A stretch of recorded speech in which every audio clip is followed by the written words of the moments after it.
नमस्कार, डॉक्टर ग्रिया माकर हमारी channel doctor माकर clinic में आपका फिर से एक बार स्वागत करते हैं। आज हम डिटेल में बात करेंगे टीथिंग ट्रबल्स के बारे में। जब स्मॉल बेबीज में टीथिंग ट्रबल्स होती है, अलग अलग सिम्टम्स आते हैं, अलग अलग साइंस आती है, बच्चा एकदम से डिस्टर्ब हो जाता है।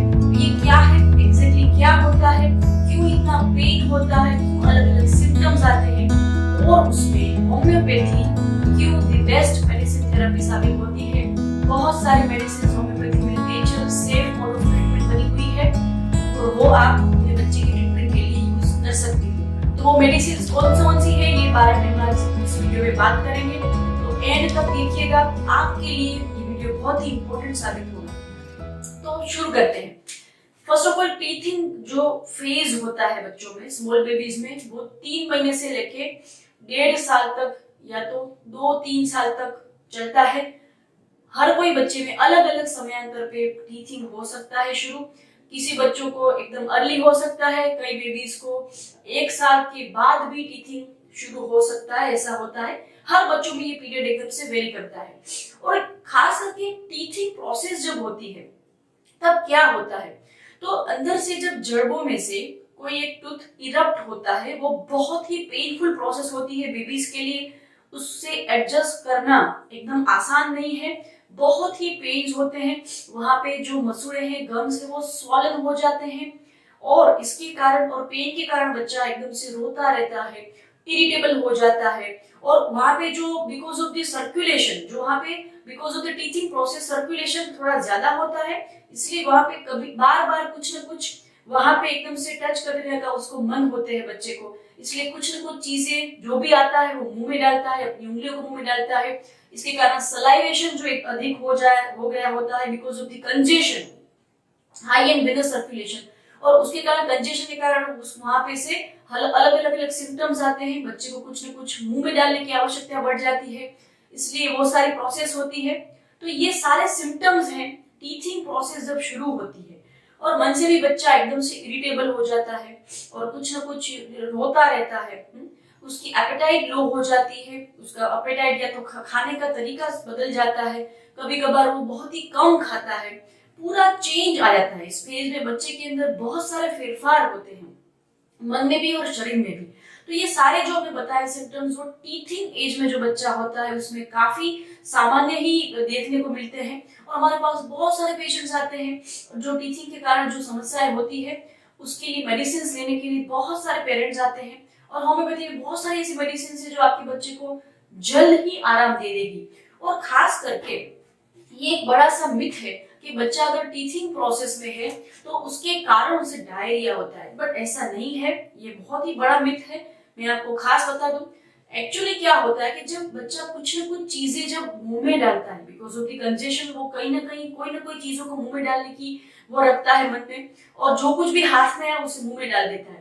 उसके कारण इन्फेक्शन लगने के कारण डायरिया होते हैं और उसके कारण ही रनिंग नोज रहता है। आपने देखा होगा, आपके बच्चे का भी एक्सपीरियंस किया होगा कि कभी न कभी उसके नाक में से वो गदड़ता ही रहता है, उसका जो नाक है उसमें से डिस्चार्ज लिक्विड निकलता ही रहता है।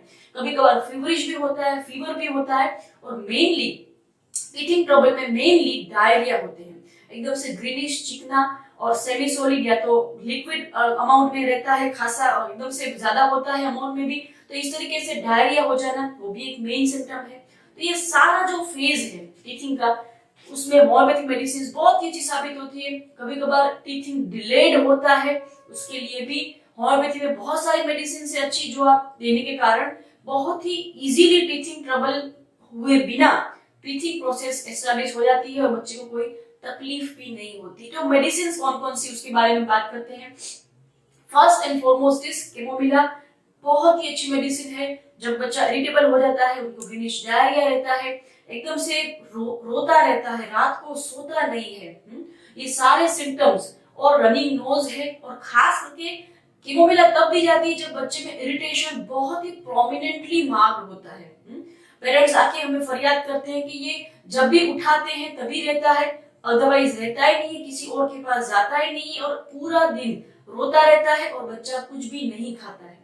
ये सारे सिम्टम्स मिलते हैं, साथ में रनिंग नोज है, डायरिया है, ग्रीनिश डायरिया है, तो कैमोमिला इज दी बेस्ट। और बहुत ही अच्छी दवाई है। वो 30 पावर में या 200 पावर में भी ली जा सकती है और रिपीटेशन बच्चे की तकलीफ की इंटेंसिटी को देख के किया जा सकता है।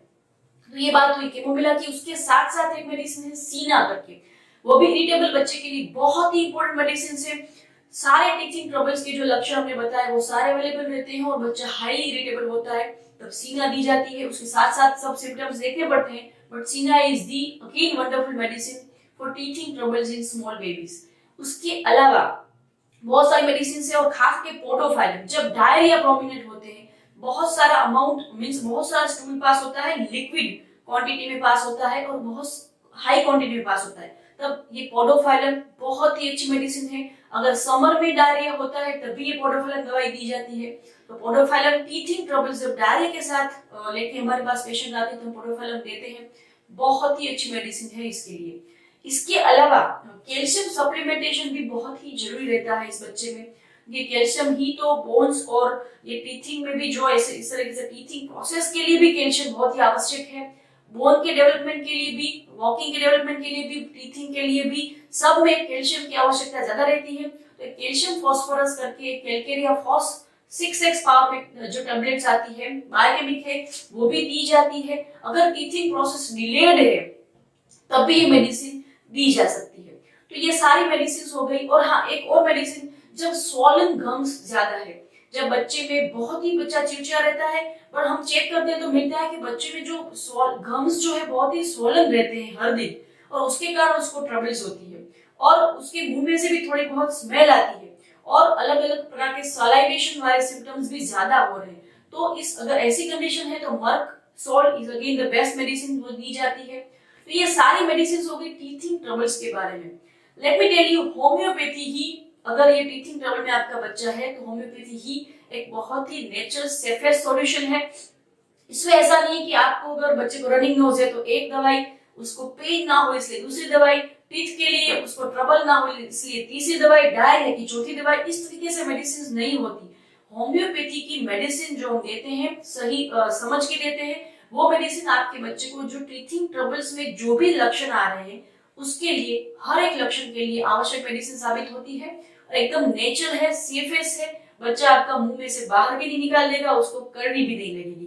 तो डेफिनेटली अगर आपको भी टीथिंग ट्रबल्स से रिलेटेड कोई इश्यू है अपने बच्चे के लिए तो हमारा कांटेक्ट कर सकते हो। हमारे कमेंट सेक्शन में जाके हमें कुछ जानकारी आपको चाहिए तो पूछ सकते हो। We have all the options. और हमने खास करके बच्चों की ट्रबल्स के लिए, जब बच्चा बोर्न होता है तब से लेके 7-8 साल का होता है उस तब की उम्र के लिए हमने एक होम्योजेम्स करके एक स्पेसिफिकली एक्सक्लूसिवली बच्चों के लिए किट भी हमारे पास हमने बनाई है अपने अपने अनुभव के आधार पे, तो उसे भी आप ले सकते हो। For that also you need to comment us, और हम आपकी कोई भी तकलीफ को दूर करने के लिए, आपको जानकारी देते रहने के लिए हम तत्पर हैं। अब तक के लिए धन्यवाद। हमारी चैनल को सब्सक्राइब करना भी ना भूलें।